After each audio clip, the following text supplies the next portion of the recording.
Hello, bienvenue dans cette vidéo. Aujourd'hui on va parler de culture japonaise. Je suis un peu trop enjouée, non? Bon bref, on va parler de 5 fêtes traditionnelles japonaises que sont les Goseku. Alors Goseku ça veut dire littéralement les 5 fêtes saisonnières. Et ce sont des fêtes qui sont très anciennes, qui viennent de la cour impériale de Kyoto et qui sont d'ailleurs des dérivés de certaines fêtes chinoises, donc c'est un mix un peu des deux cultures. C'est pour ça que c'est très intéressant et qu'elles sont très complexes. C'est pour cette raison qu'elles ont aussi des noms chinois, mais aujourd'hui je vais me concentrer sur les noms japonais, hein. Ça te dérange pas? Ok.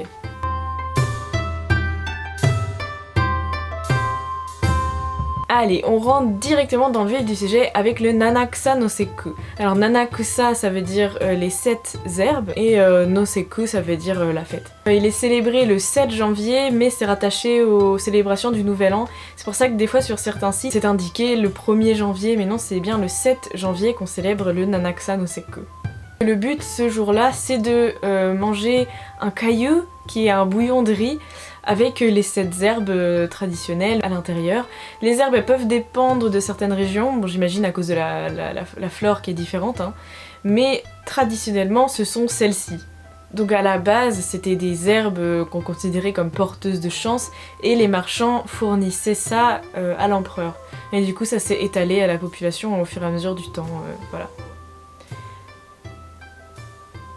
Si tu entends un bruit bizarre, c'est mon chat qui est derrière moi, mais en fait, comme il a un peu des problèmes de respiration, je sais pas si ça s'entend, bref, il fait des fois des bruits un peu chelous.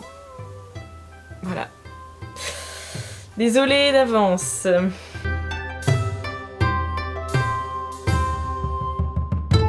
Ensuite, on va parler du 3 mars. Le 3 mars, c'est le... C'était cette semaine, hein, donc tu dois savoir quand même, si tu suis mon Instagram, tu le sais, hein. C'est le Hinamatsuri, yes! Autrement appelé le Momonoseku. Ce n'est plus le cas aujourd'hui, mais à l'origine c'était Momonoseku. Je vais t'expliquer pourquoi. Alors c'est une fête qui est en général assez connue des étrangers parce qu'elle passe pas inaperçue.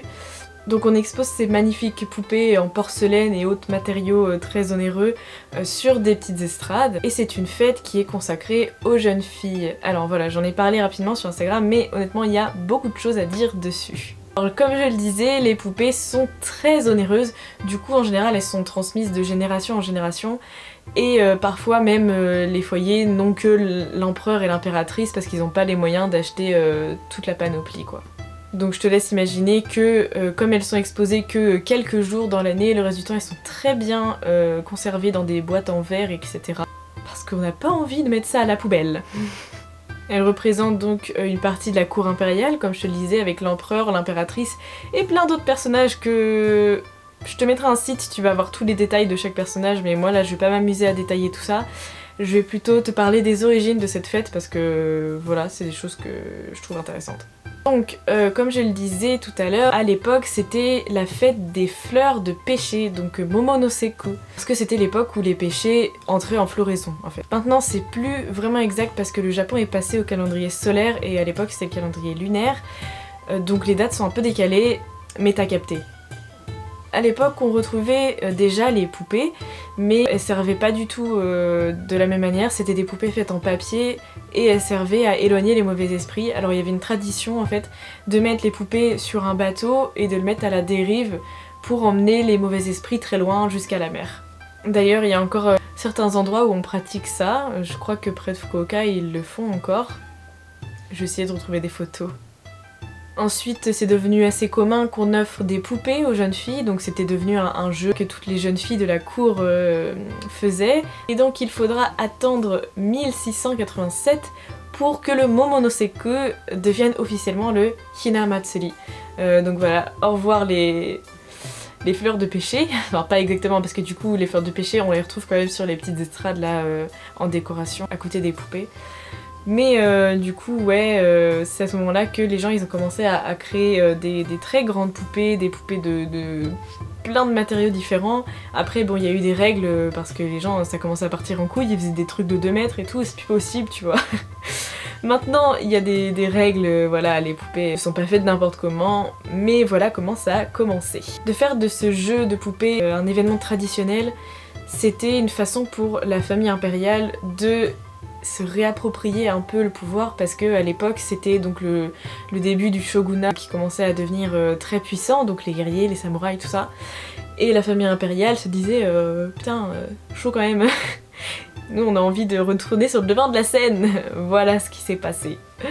Si on revient sur le présent, les jeunes filles maintenant portent des kimonos, hein, des tout petits kimonos à leur taille, et vont prier au sanctuaire. Et comme toute bonne fête japonaise qui se respecte, on a de la nourriture traditionnelle. Les hina azare, ce sont des espèces de petites boulettes de riz soufflé. Le chirashi zushi qui est accompagné d'une soupe de palourde.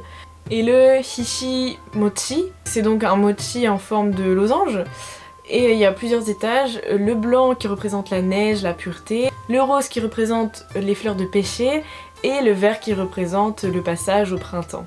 Après bon, il y a plein d'autres choses qu'on consomme à cette date, mais ça je dirais que c'est les 3 principaux.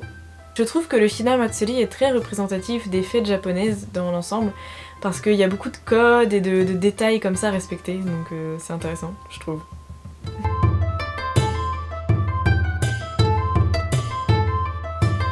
Ensuite, on va parler du 5 mai, c'est le jour où on peut voir, tu sais, les carpes qui volent au-dessus des rivières ou au balcon des maisons.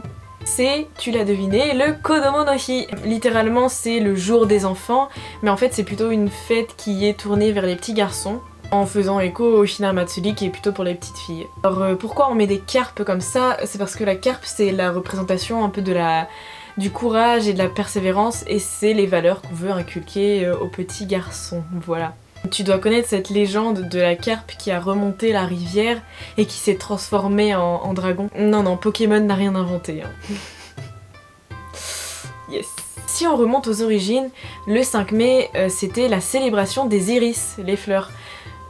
C'était le Tango no Sekku. C'est toujours quelque chose qui est ancré dans la culture parce que certaines familles japonaises mettent des rameaux d'iris sur les devantures des maisons. Mais quand même maintenant on est vraiment passé à autre chose, les iris c'est bien mais les enfants c'est mieux, tu vois.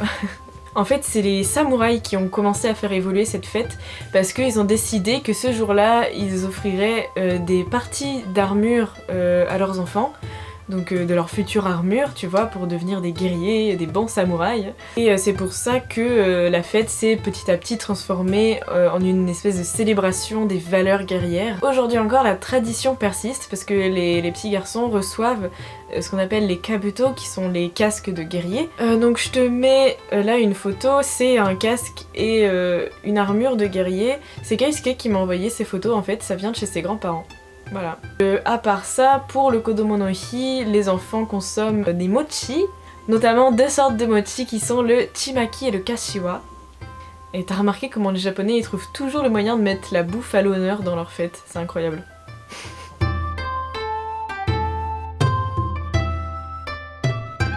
Maintenant on va parler du 7 juillet. Le 7 juillet c'est le Tanabata, donc littéralement le 7e soir.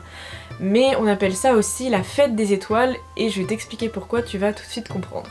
C'est une fête qui est née d'une légende chinoise, la légende de Vega et Altaïr. Ce sont 2 étoiles qui représentent 2 amoureux, donc la princesse Orihime et le prince Hikoboshi. Cependant, ces 2 personnages vont mal finir parce que ils vont négliger leur travail à force de fricoter ensemble, hein, autant se le dire. Et du coup, le père de Orihime, qui n'est autre que le dieu du ciel, va les séparer par la Voie lactée. Et je sais pas si je vais réussir à trouver une image, mais en gros t'as la Voie lactée et t'as les 2 étoiles qui sont chacune d'un côté. Et donc l'idée c'est qu'une seule fois par an, donc le 7e jour du 7e mois, ils sont autorisés à se revoir. À savoir que si jamais il pleut cette nuit-là, ça voudra dire que les 2 amants ne peuvent pas se voir et ce sont en fait les larmes des 2 amoureux trop tristes parce qu'ils devront attendre une année supplémentaire pour se voir. Lors de ce festival, il est de coutume de faire un vœu. En fait, il y a des espèces de décorations en bambou et dessus on accroche ce qu'on appelle les tanzaku, c'est des espèces de cartes rectangulaires de couleurs et les japonais écrivent un vœu dessus en espérant que les 2 étoiles réaliseront leurs souhaits. C'est aussi l'occasion de revêtir son plus beau yukata et d'aller admirer les différents défilés et manifestations qu'il y a dans le pays à l'occasion. Il y a vraiment des jolis défilés avec des danses, des grandes banderoles qui pendent partout. Peut-être que t'as déjà vu aussi ce genre d'image parce que je crois que c'est assez connu quand même comme festival. Alors à savoir que certaines régions célèbrent cette fête plus tard en août parce que encore une fois c'est une histoire de calendrier qui a changé. Donc, si on prend le calendrier lunaire, le 7e jour du 7e mois n'est pas le 7 juillet du coup mais plus tard en août. Voilà, donc ça dépend des régions. J'ai pas pensé à filmer toutes ces choses là quand j'étais au Japon, mais quand j'y retournerai c'est sûr que j'irai filmer pour te montrer tout ça.